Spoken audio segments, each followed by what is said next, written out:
Olá, seja muito bem-vindo a mais um episódio de Os 10 Mil Deles. Agora mais chique para você que nos acompanha pelo YouTube ou por outras plataformas com imagem, porque nós temos imagem. Estamos aqui, eu de um lado e Carlos Castrucci do outro, para inaugurar mais um capítulo da nossa jornada buscando prosperidade e aprendendo muito a investir na Bolsa de Valores. Episódio 24 começando nesse momento, mas assim, tô humildemente aqui, né, no meu quarto, tal, armei aqui a minha câmera, a luz. Agora você tá demais, hein, Carlos? Que estúdio é esse aí? Tudo bem? Seja bem-vindo. Fala, Léo, tá vendo a preparação aqui? Tudo tentando fazer da melhor forma para o nosso ouvinte, agora para as pessoas que assistem a gente conseguirem absorver o máximo do nosso conteúdo. Então vamos para esse episódio 24 e aproveitar ele ao máximo aqui. Bora lá, hora de conferir os destaques de hoje. R$ 12.600. Uma semana muito boa para o nosso dinheiro. Você vai entender por quê no A Carteira Deles. No Beabá da Bolsa, você fica por dentro do conceito de suspense. Já já eu conto para você. Dinheiro do povo na cueca não é novidade. Chegou a hora da vingança e ela virá no Ibovespa. Vem com a gente, o Reality Cast do Investidor começa agora. Muito bem, Carlos, passeando aqui pelas informações da nossa carteira, R$ 12.600, um crescimento muito positivo de 3,4%. Vamos nos lembrar que neste momento a taxa Selic, taxa básica de juros para o Brasil, está em 2%. De uma semana para outra, nosso dinheiro rendeu 3,4%. Só aí você já vê que o crescimento é expressivo. Mas quando a gente compara com o Ibovespa, fica melhor ainda de falar. O Ibovespa da semana passada para essa aumentou, cresceu 2,9%. Portanto, a nossa subida superou em 0,5% a do Ibovespa, que operou aí no balanço, né, dessa última semana, 101.918 pontos. O dólar apresentou um recuo ligeiro de 0,6% a R$ 5,58. Carlos, vamos conversar um pouquinho sobre como foi a semana. Conta pra gente. Bom, vamos lá. Como de costume, vamos começar falando do mercado externo até chegar no Brasil e falar um pouquinho do desempenho da nossa carteira. Então, começando pelo mercado externo, a gente tem praticamente três assuntos que têm guiado os sentimentos do mercado, né? São eles, primeiro nos Estados Unidos, aquela novela que vai e vem do pacote de estímulos fiscais que está sendo negociado no Congresso americano. Ainda nos Estados Unidos, a gente tem esse cenário cada vez mais próximo das eleições presidenciais, né? Inclusive, agora que a gente está gravando, está rolando um debate, o último debate antes das eleições, e o cenário, ainda falando de eleições, está ficando cada vez mais próximo, né? A distância entre o Biden e o Trump está reduzindo e isso acaba aumentando um pouquinho a incerteza com relação ao resultado da eleição. E, por último, a gente tem o aumento do número de casos de contaminação do coronavírus, principalmente em alguns países da Europa e alguns estados norte-americanos.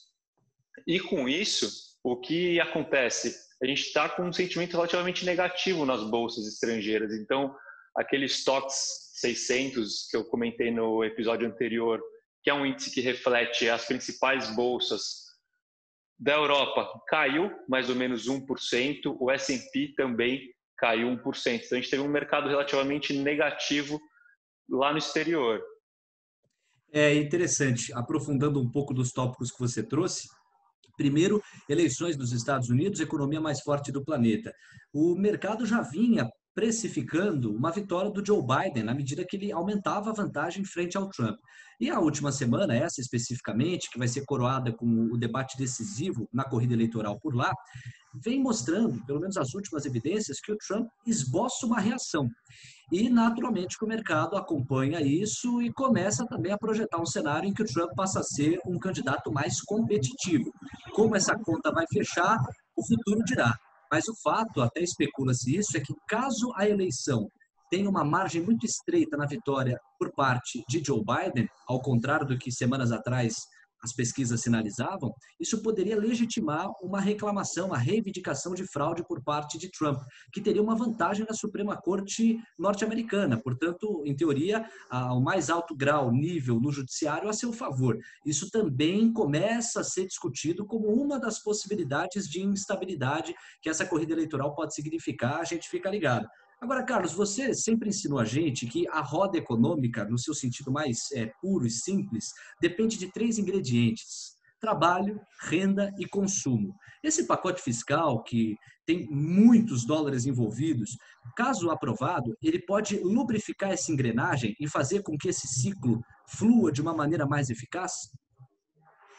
Sim, Léo, o que acontece? Quando economias, imagina que é uma máquina gigantesca que está sempre girando, né? Então a economia está sempre girando. Quando essa máquina para, você colocar ela para funcionar de novo é muito difícil. E o que acontece? Quando a gente tem um cenário de pandemia, você tem o risco de fazer a máquina praticamente parar.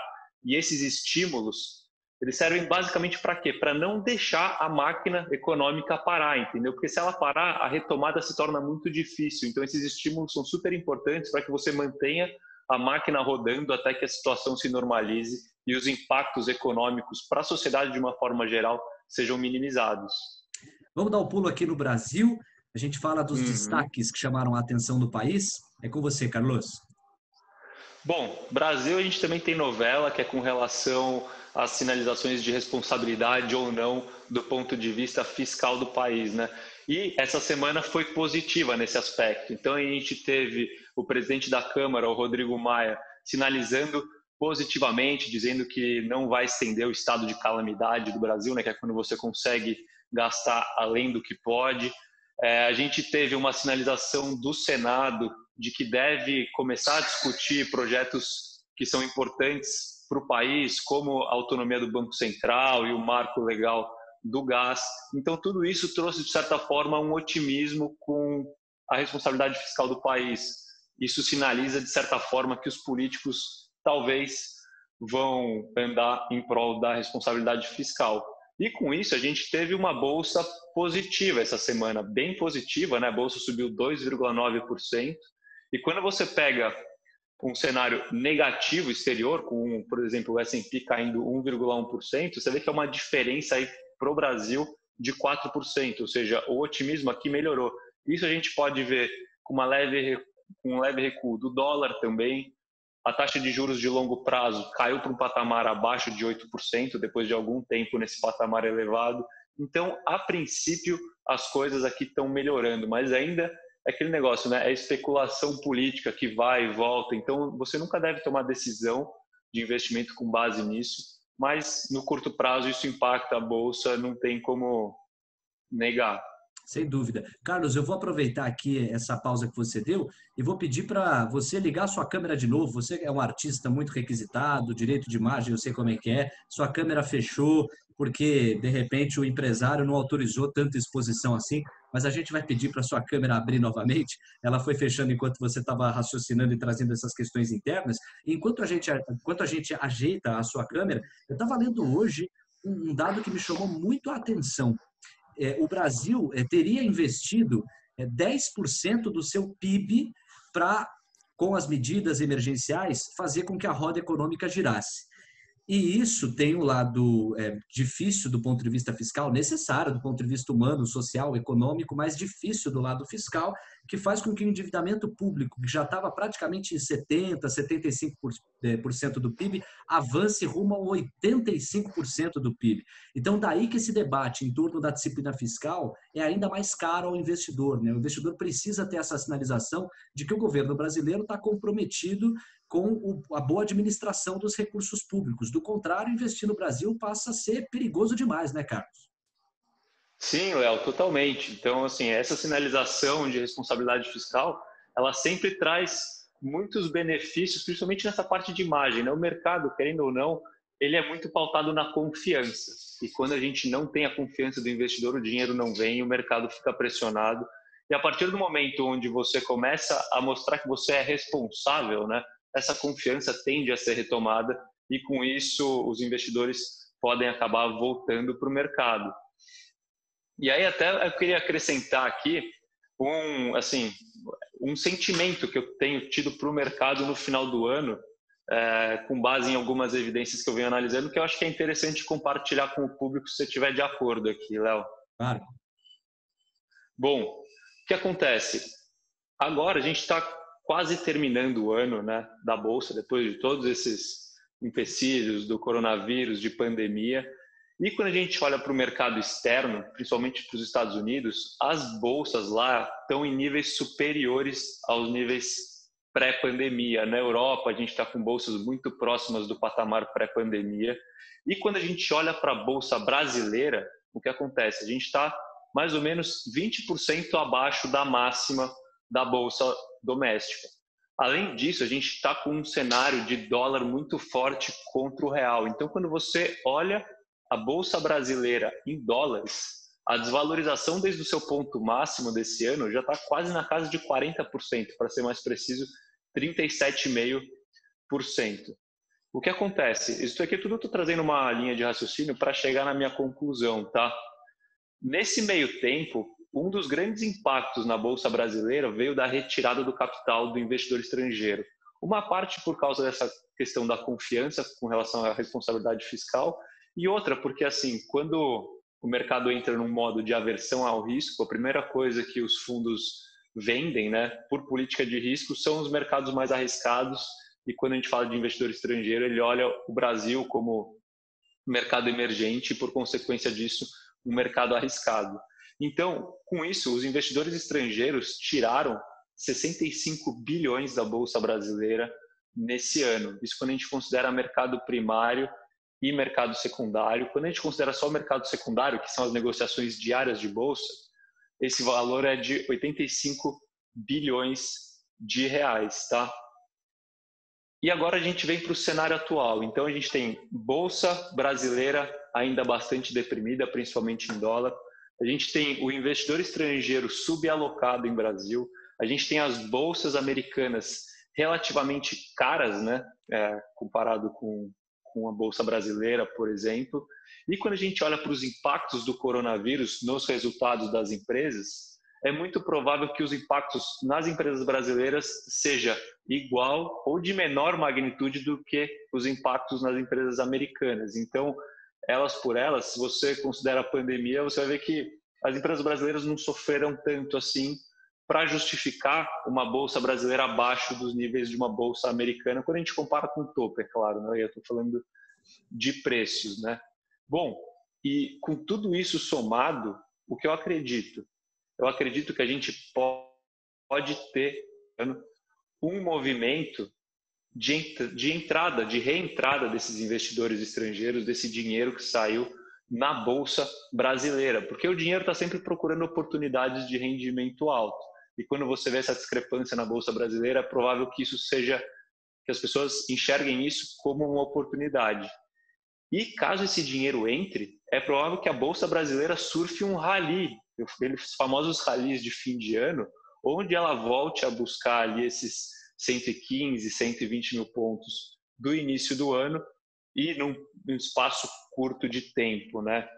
E aí, um dado ainda legal, aqui eu estou falando de bolsa em geral, do Ibovespa, mas o investidor estrangeiro, quando ele vem investir no Brasil, o que ele compra normalmente? São as famosas blue chips. O que são as blue chips? São as empresas, as principais empresas, né? As empresas enormes do Brasil, e dentro dessa lista estão principalmente os bancos. Então, com essa linha de raciocínio que eu criei, assim, caso se confirme, é possível que os bancos subam bastante ali até o final do ano, porque eles estão com os preços deprimidos também, muito por conta dessa fuga do investidor estrangeiro, que é um dos principais investidores dos bancos, tá? Então, assim, é o que eu falo, a minha estratégia, ela é sempre fundamentalista, né? Então, isso daqui é uma linha de raciocínio que eu criei, mas que eu não tomo decisão com base nisso. Então, por exemplo, a posição em bancos que a gente tem não é por causa disso, é por causa dos fundamentos, mas é algo que fez sentido para mim. E com isso me deixa mais confiante. E por que eu estou com essa linha de raciocínio? Ela foi confirmada ainda no pregão de hoje, que a gente viu uma bolsa subindo relativamente bastante, e principalmente com os bancos apreciando muito, até aqui já uma revelação, o Bradesco foi a empresa que mais cresceu da nossa carteira na semana, e em contrapartida, as empresas menores, de capitalização de mercado menor, até caíram no dia. Então a gente vê que realmente isso parece que é um fluxo de investidor estrangeiro já começando a entrar no Brasil.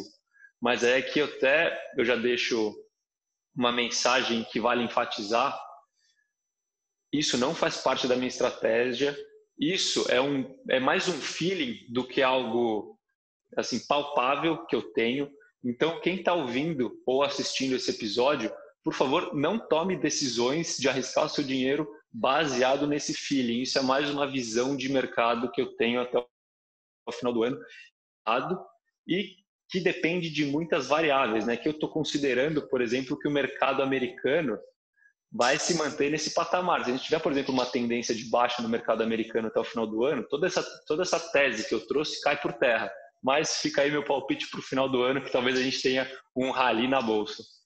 E o cenário tem essa pitada de emoção e de imprevisibilidade à medida que a saúde interna dos Estados Unidos depende das eleições que estão rolando e que ainda tem uma certa incerteza girando em torno delas. Mas é muito claro o teu raciocínio. Quer dizer, você em nenhum momento abandonou o que mais importa, aquilo que você mais busca, que é a análise fundamentalista, o entendimento do modelo de negócio das empresas, a saúde financeira das empresas, o potencial de crescimento e expansão que elas têm, independente do momento que está sendo vivido. Agora, é como se fosse um ingrediente a mais, uma pitada a mais, que vai apenas favorecer o crescimento que você já espera a longo prazo, essa possível reentrada de dólar, esse retorno dos investidores estrangeiros que, num cenário de aversão a risco, acabaram saindo do Brasil e voltando às suas alocações para os Estados Unidos. Isso também ajuda a gente a entender, agora nos agarrando em fatos e não em projeções, Carlos, como foi a desvalorização do real frente ao dólar. Eu também lia que a moeda brasileira foi a que mais se desvalorizou praticamente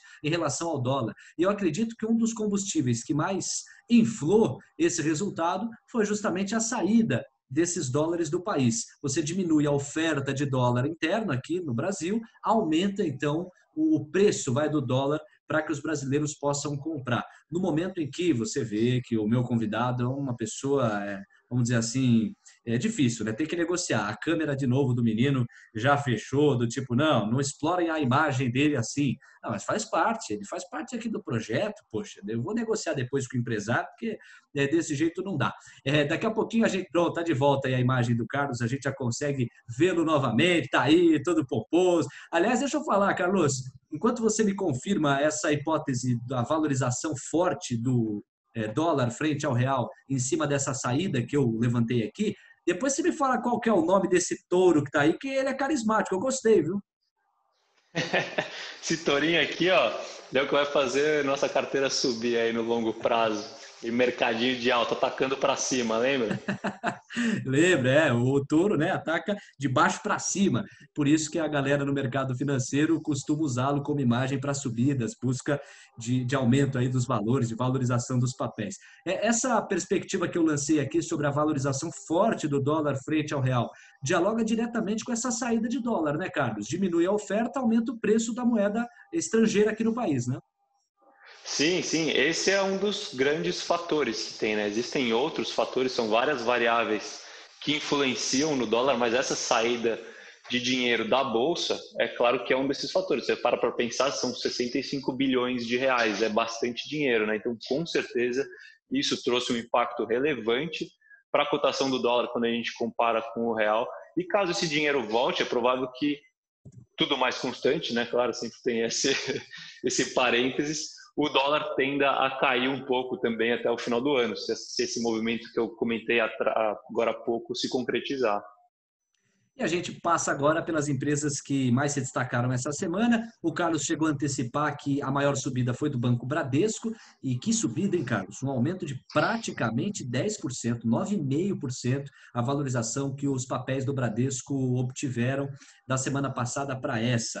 você também já justificou um pouquinho do porquê, à medida que o investimento estrangeiro parece retornar aos poucos e como esse investimento, quando a gente pensa nos ativos negociados na Bolsa Brasileira, costumam cair sobre as blue chips, as empresas fortíssimas, têm os bancos, o Bradesco é uma blue chip, então natural que esse dinheiro que está voltando também respingue nos papéis do Bradesco. Não sei se tem um outro ingrediente que ajuda a gente a entender essa subida do Bradesco, eu te passo a bola e já peço para você comentar também a que menos cresceu. De novo, a Lojas Americanas, agora com recuo de 6,5%. Perfeito. Então, começando com o Bradesco. Primeiro, o Bradesco representa 20% da nossa carteira, né? É a nossa posição mais relevante. E, é claro, o que eu falei até agora é uma hipótese, né? Não é um fato. Mas essa pode ser realmente uma das hipóteses que influenciaram no preço do Bradesco. E a outra hipótese que é bem possível é que na semana que vem o Bradesco divulga os seus resultados. E as expectativas estão cada vez maiores para resultados bons, melhores do que o que imaginavam até pouco tempo atrás. Então, esse também pode ser um dos fatores que está influenciando o resultado do que está influenciando a alta, né, dos preços do Bradesco. E quando a gente fala de Lojas Americanas ela está representando agora 8,5% da nossa carteira. É uma empresa que vem subindo, né? Vem caindo, desculpa, desde algumas semanas já. Não tem nenhum fato específico que possa justificar essa queda e por isso eu estou aumentando a posição nela conforme os preços caem e o retorno esperado nela fica mais atrativo. O que eu espero? Eu espero que na divulgação de resultados de Lojas Americanas, que também deve ocorrer na semana que vem, a gente deve ter alguma surpresa positiva, porque no segundo trimestre o mercado acabou não gostando muito dos resultados dela, e com isso ela pode acabar subindo e recuperando uma parcela dessa perda que ela vem apresentando. Mas vamos ver, isso é uma hipótese, mas no longo prazo eu continuo bem confortável com a empresa e com o setor em si, né? Quando a gente fala de varejo, essa integração do online com o offline, tudo isso parece que veio para ficar e está crescendo cada vez mais. Então, Lojas Americanas é uma empresa que, dentro do segmento, eu gosto muito e me sinto confortável em continuar com ela na carteira. Tá feito. Carlos, está na hora da gente chegar àquele quadro que sempre ensina algum conceito do mundo financeiro. Vamos lá, falar do beabá da Bolsa. Vamos ver qual que foi o conceito que você separou para a gente destrinchar aqui hoje. Eu já cheguei a te sugerir alguns aí, eu sei que no futuro a gente ainda vai falar, não sei se é hoje. Você fez suspense, eu estou jogando aqui. Será que foi aquele que eu tinha sugerido do CAGED? O que é o CAGED? Ou, sei lá, como é que a gente pode explicar o que são BDRs? Ou é algum outro elemento que eu não estou sabendo enxergar? O que é que você separou no nosso beabá da Bolsa, Carlos?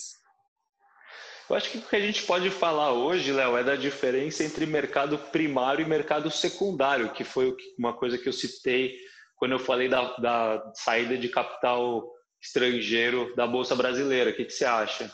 Perfeito, vamos nessa então. Conta pra gente quais as diferenças de cada uma dessas classificações aí, mercado primário, mercado secundário. Bom, então começar pelo mercado secundário, que é mais simples. Mercado secundário que você vê no dia a dia é a negociação de bolsa de valores. É quando um acionista está vendendo para outro, né? Ou um acionista novo comprando do acionista antigo, através da bolsa de valores, as ações de uma empresa. Então não entra dinheiro novo na empresa. Deu para entender? É só a troca de mão das ações da empresa, que é o que a gente vê todo dia aí. Quando a gente fala de mercado primário, aí é quando a empresa ainda tem capital fechado, né? Ou pode até ter capital aberto, está fazendo uma segunda oferta, mas é quando ela vai captar dinheiro novo. Então imagina que, Léo, vai a Levaticar lá, vamos trazer ela Ei, aqui de novo. Levaticar, sucesso absoluto. Então eu estou nesse momento com o capital fechado da Levaticar, estou no mercado primário porque eu quero fazer um IPO, eu vou abrir o meu capital, é isso? Exato. Então você está lá com o capital fechado, empresa grande, está ganhando dinheiro. Aí você chega num patamar onde você fala, bom, agora para eu crescer a partir daqui, eu preciso de dinheiro novo, eu não tenho mais como aportar dinheiro, eu quero acelerar o meu ritmo de crescimento, ou por qualquer outro motivo, e você decide, fala, bom, para eu conseguir acelerar o meu crescimento, eu vou fazer o famoso IPO, que é a abertura de capital na bolsa, para que eu aceite novos sócios, né? Novos sócios investidores, e em troca do dinheiro que eles estão me dando, eu dou as minhas ações. E a partir de então, quando o processo é concluído, essas ações passam a ser negociadas na bolsa, no mercado secundário, que é onde você tem a liquidez. Entendeu? Então, no mercado primário, é quando a empresa recebe dinheiro novo para investir nos seus negócios, expandir, contratar mais gente e assim em diante. Perfeito, claro e cristalino. Mercado primário, para você expandir o seu negócio, você capta recursos, abre o seu capital, busca financiamentos para, enfim, simplesmente viabilizar a expansão que você pretende. E no mercado secundário, você já passou por esse processo e tem lá a liquidez diária, as trocas diárias, por exemplo, dentro da Bolsa de Valores. É por aí, não é, Carlos? Perfeito. Eu acho que o que é importante só colocar aqui para finalizar é que o mercado secundário ele é tão importante quanto o mercado primário quando a gente olha para os negócios em si. Por quê? Porque sem a existência do mercado secundário, dificilmente algum investidor estaria disposto a colocar dinheiro nas empresas, no mercado primário. Por quê? Porque depois ele não sabe quando nem como ele vai conseguir vender. E quando a gente tem um mercado secundário de bolsa, o investidor sabe que ele pode colocar dinheiro hoje na empresa e se as coisas mudarem ou se ele precisar vender, ele consegue vender em 2 dias o dinheiro está na conta dele de volta. Bom, e você que está acompanhando a gente com imagens aqui pelo YouTube ou por outra plataforma em que a gente ofereça as imagens para você, eu lembro que quem ouve também lá o nosso conteúdo através dos players ganha um bônus, porque neste momento a gente anuncia o nosso quadro de humor aqui, que é o nosso Ibobesta. Vamos ouvir.